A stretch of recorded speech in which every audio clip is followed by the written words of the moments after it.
I was 27, and she was 25. That age gap didn't seem like much at the time, but looking back, I swear it was the source of everything that went wrong. I was in this serious, committed relationship with my girlfriend, Lucy. She was everything I could have asked for, at least at first. Beautiful, smart, funny. I thought we were on the same page about life, goals, and, well, everything. But, man, nothing ever really prepares you for when the rug gets pulled out from under you. It all started on a Tuesday afternoon, just like any other. We were sitting in the living room, half watching a show, half scrolling on our phones. She seemed a little off, but I figured she was just tired from work. Lucy had been stressed out lately, and I always tried to be there for her. I mean, I wasn't perfect, but I did what I could. Then, she dropped the bombshell. "Babe, I'm pregnant," she said, her voice trembling just enough for me to notice. My heart stopped for a second, then started hammering in my chest. I blinked. Pregnant? What? At first, I thought maybe she was joking, you know? She had a weird sense of humor sometimes. But the look in her eyes, there was no joke there. She was dead serious. I didn't know what to say. I don't know if I even said anything at all. My mind was racing. I mean, we had been careful, right?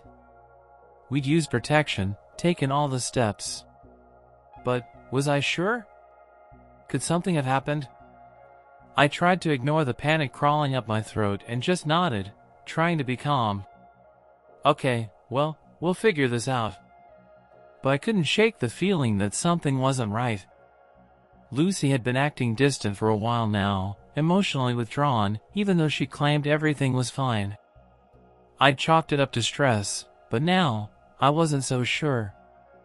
Over the next few days, I kept trying to wrap my head around what was happening. There was the fact that I knew for certain we'd taken precautions. And then there was the way she was acting. She seemed strangely eager to push things forward, like she was almost too calm about it all. But that's Lucy, right? Always the optimist. Then came the second shock. She told me she wanted to get a DNA test. Not for me, for the baby. And that was when my gut twisted in a way it hadn't before. A DNA test? For the baby? What the hell was that supposed to mean? She explained that, for her, it wasn't about not trusting me, it was just something her family had always done when a pregnancy came into the picture. But the words she said next? They stuck with me. I just want to be sure, for both of us. I couldn't let it go. The question lingered in my mind. Be sure of what? But I didn't ask. I was still trying to play it cool, trying to act like this wasn't a huge deal. But as the days passed, things just started to feel off. I'm not saying I wasn't excited at the prospect of becoming a father. I was, but the more I thought about it, the more I began to feel like something was really wrong. Lucy was behaving differently, almost like she was hiding something. I knew it wasn't just me being paranoid. I wasn't stupid. My mind went over all the little things I'd noticed, small moments I'd brushed off. She'd been acting strangely when I asked about her exes, the way she would change the subject whenever the topic of other men came up. And don't get me started on the late nights she started working late at the office, which didn't seem to add up with her schedule. I'd never been a jealous guy, but the doubts were creeping in. It was getting harder and harder to ignore them. And every time I tried to bring it up with her, Lucy just deflected. She said I was overthinking, being paranoid. I wanted to believe her, I really did. But something inside me told me to dig deeper. That's why I decided to take matters into my own hands. I wasn't going to let myself be kept in the dark. If I had to, I'd get a DNA test too. The thing is, though, I wasn't prepared for what happened next. A few weeks later, I made an appointment for both of us to get tested. The results came back. I'll never forget that moment, when the doctor walked in and handed me the envelope with the results inside. My hands were shaking so badly, I could hardly hold it. I tore open the envelope with a sense of dread building in my chest. But what I found inside was more than just a test result. It was an explosive revelation that would change everything. I don't know what I was expecting when I opened the DNA results.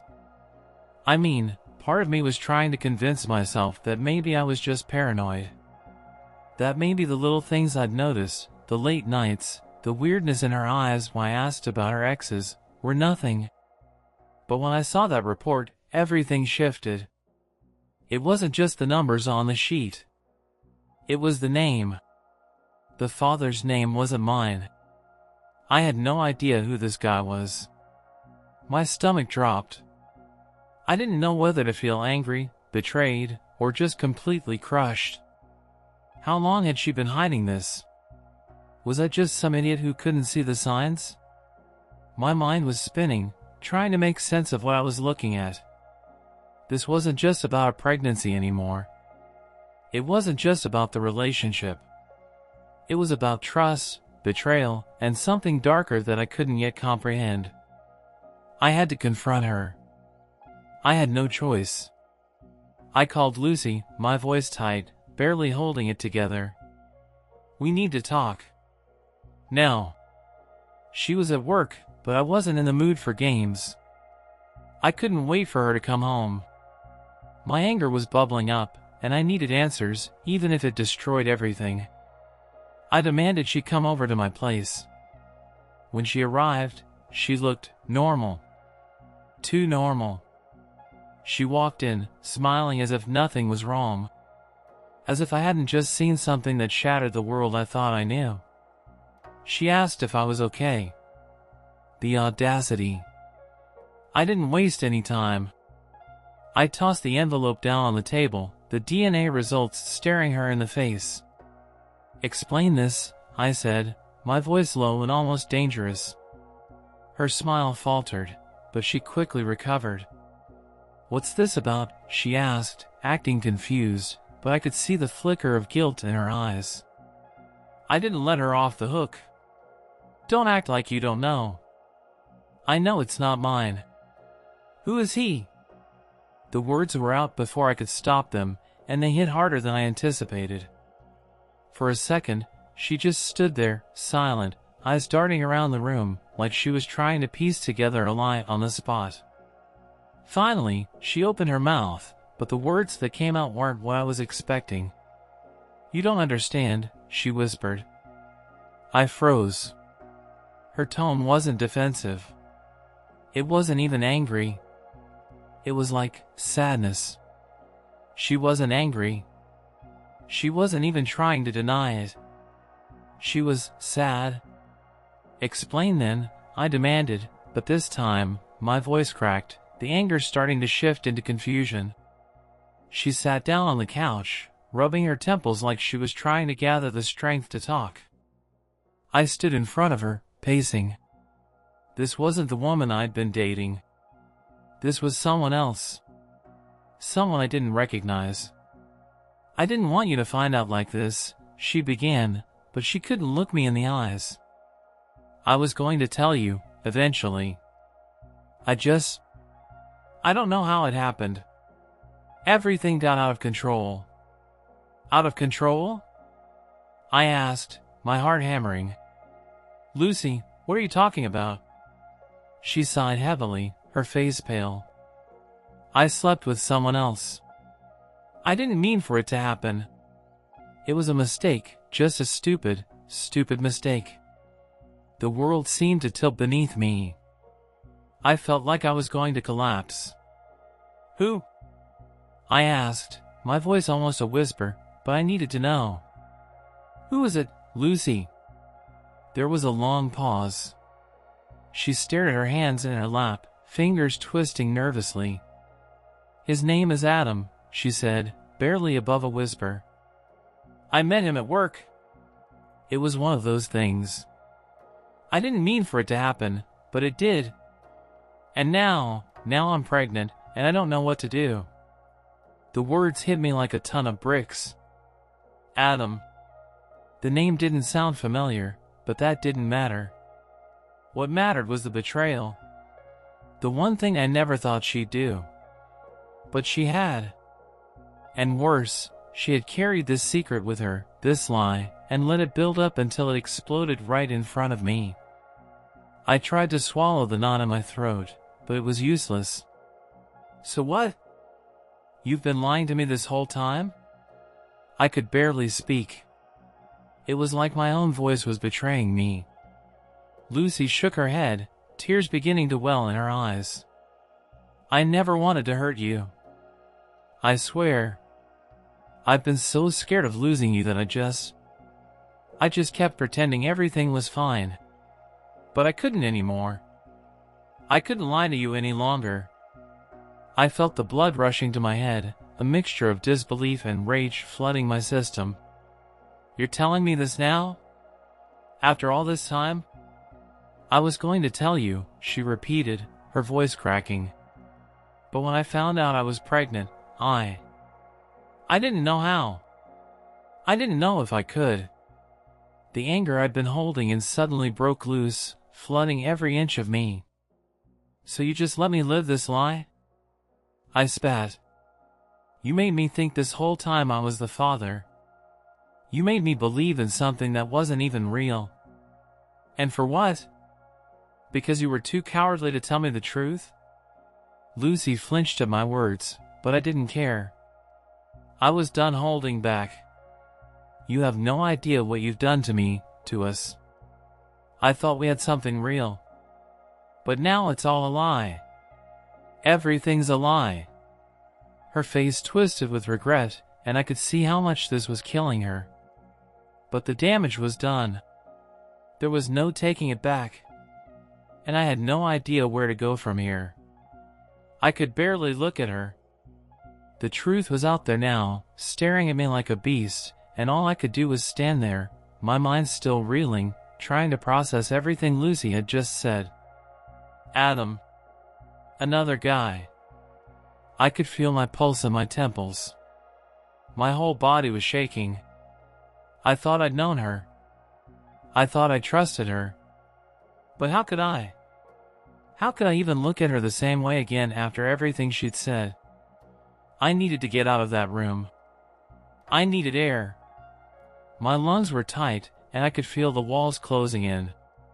Without a word, I stormed out, slamming the door behind me.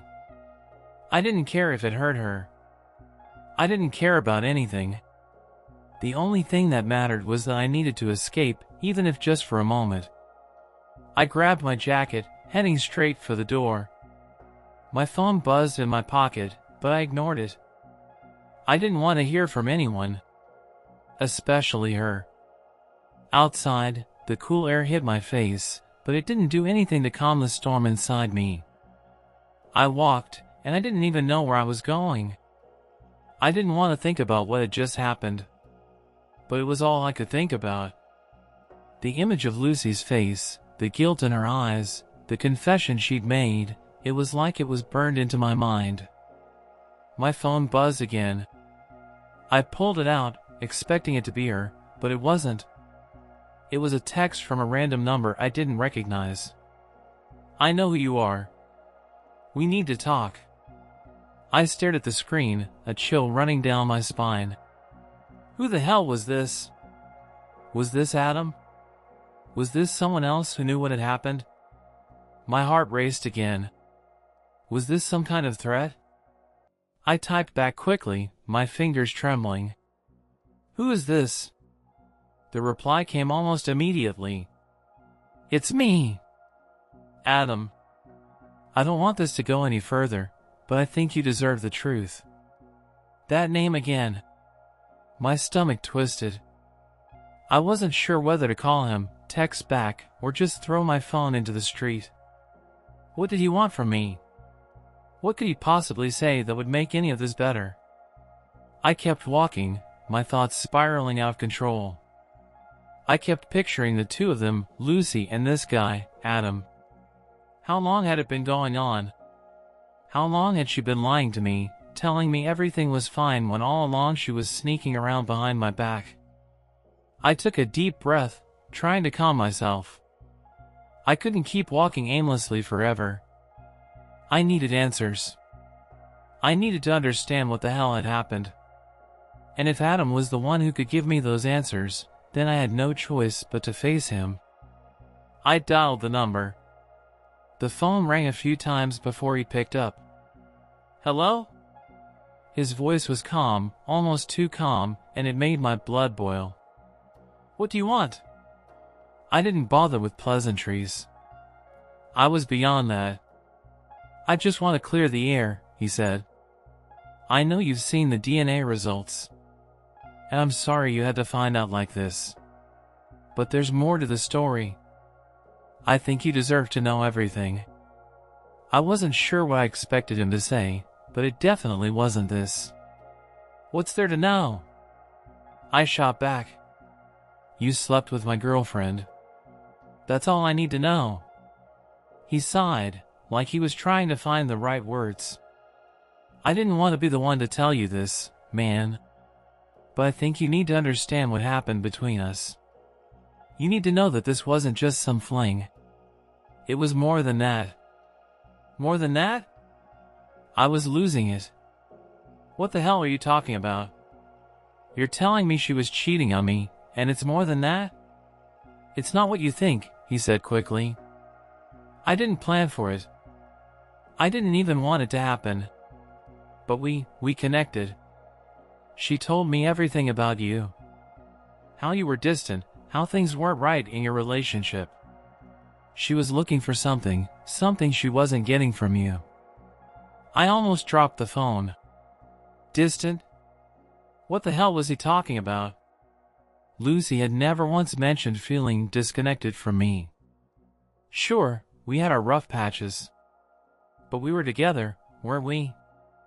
Was she really that unhappy? Was she really that desperate to look elsewhere? I couldn't keep my thoughts straight. "So you're telling me this is my fault?" I spat. "That if I had done something differently, she wouldn't have cheated on me?" "Don't put this on yourself, man," Adam said, his tone changing, almost apologetic now. "She made her choices. But I'm not the villain here. She's the one who kept it going. And I don't even know why. I didn't want to hurt anyone, but I'm not going to lie to you either." The whole thing felt surreal. It felt like I was outside my body, listening to this conversation from a distance. I didn't know who to be angry with. Adam? Lucy? Hell, myself? I didn't want to hear any more from him. "I've had enough of this," I snapped, cutting him off. "You're both dead to me." I ended the call and threw my phone into the nearest trash can. I wasn't sure if I was more angry at Adam or at myself. This was it. The truth was out there, and there was no going back. I had to face Lucy, and I had to face myself. And that was the hardest part. The moment I walked back into the apartment, the air felt heavy. Lucy was sitting on the couch, her head buried in her hands, tears streaming down her face. She didn't look up when I entered, didn't even acknowledge that I was standing right there. But I didn't need her to say anything. The tension in the room spoke louder than any words ever could. I just stood there for a few moments, trying to find the right thing to say, trying to gather myself. The silence was deafening. It was like every step I took into the room was another step deeper into this nightmare. Finally, I spoke. I spoke to Adam. She froze. Her shoulders tensed, and I could see the color drain from her face. She slowly lifted her head, her eyes red, swollen from crying. She didn't need to ask what happened. I'm sure she already knew. "Why, Lucy?" I asked, my voice cracking. "Why him? Why this?" She let out a shaky breath, her hands trembling as she wiped her face. She didn't say anything at first, just stared at me like she couldn't figure out how to make this any better. And for a moment, I thought she might say it was a mistake. That it was some weird, one-time thing, that it didn't mean anything. that she loved me and I was the one she wanted. But that's not what came out of her mouth. "I don't know," she whispered. "I honestly don't. I thought I knew what I wanted, but then it all just spiraled out of control. I never meant for it to hurt you, but I was lonely." Lonely? That's what this was about? My stomach twisted. I had never felt more betrayed in my life. Lonely? I repeated, not believing what I was hearing. "You think sleeping with someone else is going to fix that?" She shook her head, her voice barely above a whisper. No. No, of course not. But when Adam came into my life, everything just felt easier. He listened to me, really listened. We started talking about things I hadn't felt like I could talk about with you. And then, it just happened. I never planned for any of this, I swear. Every word she spoke just dug the knife in deeper. I wanted to scream. I wanted to shout, to demand answers, but all I could do was stand there, trying to keep the anger from swallowing me whole. The images of her and him, laughing together, sharing moments, slowly burned into my brain. It was like I could hear their conversations in my head, feel the chemistry they shared. Meanwhile, I was kept in the dark. "I trusted you, Lucy," I finally said, my voice breaking. "I loved you. And you lied to me. For how long? How long was I just some fool in your life while you were sneaking around with him?" The hurt was there, raw and real, but now the anger was starting to boil over. I wasn't just heartbroken anymore. I was furious. Furious that she'd let this drag on for as long as it did. Furious that she'd let me believe this child was mine when, in fact, it wasn't. She shook her head again, her face crumpling. "I never meant to hurt you, I swear. I didn't know how to fix things. I thought if I just kept going, everything would fall into place. But it didn't. And now I've lost everything." The room felt suffocating. I didn't know what to say anymore. She was sorry, but that wasn't enough. I couldn't just sweep this under the rug. Not after everything that had happened. Not after seeing what I'd seen. The trust between us was shattered, and there was no way to put it back together. I took a step back, looking at her one last time. Her face was streaked with tears, and I saw the guilt, the regret, the pain.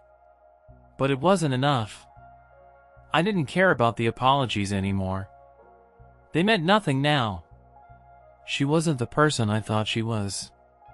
She wasn't the woman I thought I knew. "I think it's best if we take some time apart," I said, barely able to choke out the words. "I need to figure out what I'm doing with my life, and I can't do that with you in the picture right now. I can't even look at you right now." The look on her face made my stomach twist in knots. She looked like she was about to say something, but I held up my hand, stopping her. I wasn't ready to hear anything else. "Not right now." "I need space, Lucy," I repeated, my voice firm now, even though it felt like my heart was being ripped out of my chest. "I need to be alone." I turned to walk away, but before I reached the door, she spoke again, her voice barely above a whisper. "I love you, you know? I always have. I just messed up. I messed everything up. I didn't turn around. I couldn't. I didn't know how to respond to that anymore." The words felt hollow. She had loved me, sure, but she had betrayed me. And I had no idea how to move past that. I slammed the door behind me, stepping out into the night air. The cool breeze hit me like a slap to the face, but it didn't bring any relief. I walked, mind numb, heart heavy, each step taking me further from her, from the life we had built together. And I didn't know what would come next. But I knew one thing for sure, I couldn't go back to who I was before all this. Not now. Not after everything. It's been a few months now, and I still find myself waking up in the middle of the night, heart racing, mind going back to that moment. The day everything came crashing down. The day I realized that the life I thought I had, the love I thought I knew, was all built on lies. I won't lie, it hasn't been easy. You don't just walk away from a relationship like that and move on with no scars. The betrayal, the lies, they cut deeper than anything I ever expected. But in some strange way, the pain has been the wake-up call I needed. It forced me to confront who I was, who I had become in that relationship. And honestly, I didn't like the guy I saw in the mirror. I thought I had everything under control. I thought I knew what I was doing, that I had this whole life figured out. But looking back now, it's clear I was just sleepwalking through it all. It took Lucy's betrayal to shake me awake, to make me realize how much of myself I had sacrificed just to keep someone else happy. I ignored the red flags. I ignored the feeling in my gut telling me something wasn't right. I pushed down all my doubts, convinced that love would fix everything. But love doesn't fix things. It doesn't excuse lying. It doesn't make you blind to the truth. After everything went down, Lucy tried to reach out, sending me messages, calling me, even showing up at my apartment a few times. But I couldn't bring myself to respond. I couldn't even look at her. She had destroyed something irreplaceable, and no amount of apologizing could fix that. I didn't owe her an explanation. I didn't owe her anything. For the first time in a long time, I focused on myself. I took the time to rediscover what I wanted out of life, who I wanted to be outside of a relationship. I buried myself in work, in personal growth, in everything that had nothing to do with Lucy or Adam or any of the mess they left behind. The worst part of it all wasn't even the affair. It wasn't the fact that she had cheated. It wasn't even the betrayal, though that stung like hell. The worst part? The worst part was the fact that I had allowed myself to believe in something that wasn't real. I had let myself get swept up in an illusion. And that's what hurt the most, knowing I had been living a lie. Not just with her, but with myself. For a while, I thought about confronting Adam. I thought about showing up at his door and demanding answers from him, too. But in the end, I realized something important. He wasn't the problem. He was just a part of the equation, a symptom of something bigger. The problem was the broken trust, the broken relationship. That's where the real damage was done. One evening, not long after I had started getting my life back on track, I got a message from Lucy again. It wasn't a long message. Just a short, simple note. I hope you're doing well. I miss you. I read it, and I just stared at the screen. My heart didn't race this time. I didn't feel the anger rising up. There was nothing. Just emptiness. I realized that I was done. I was done with her, done with the past, done with all the pain and the hurt. It was over. For the first time, I felt free. I didn't need her in my life anymore. It wasn't easy to come to that conclusion. I had to let go of so much. I had to face my own weaknesses, my own mistakes, and understand how I had let myself get trapped in that toxic cycle. But the thing is, I've come out stronger. I'm no longer the same person I was back then, and I don't think I ever want to go back to being him. I've learned more about myself in these last few months than I have in years. And yeah, it hurt. It hurt like hell. But it was the kind of pain that changes you, that makes you realize your own worth, that teaches you how to set boundaries and demand respect. I haven't spoken to Lucy since that day. I don't know where she is now, and frankly, I don't care. I'm not waiting for closure. I don't need her to apologize anymore. I've given myself the closure I need by moving on, by finding peace in myself and in the choices I've made. Looking ahead, I'm excited about what's to come. I'm focused on building a future that's mine, one where I'm in control, one where I don't settle for less than I deserve. It's a journey. It's going to take time, but I've got the tools now. I know what it feels like to get back up after being knocked down. And trust me, nothing feels better than that. So, yeah, maybe I'll never understand why Lucy did what she did. I'll never fully understand what led her to that point. But I don't need to. I don't need any more answers from her or Adam. The only person I need to answer to is myself. And for once, that feels like enough.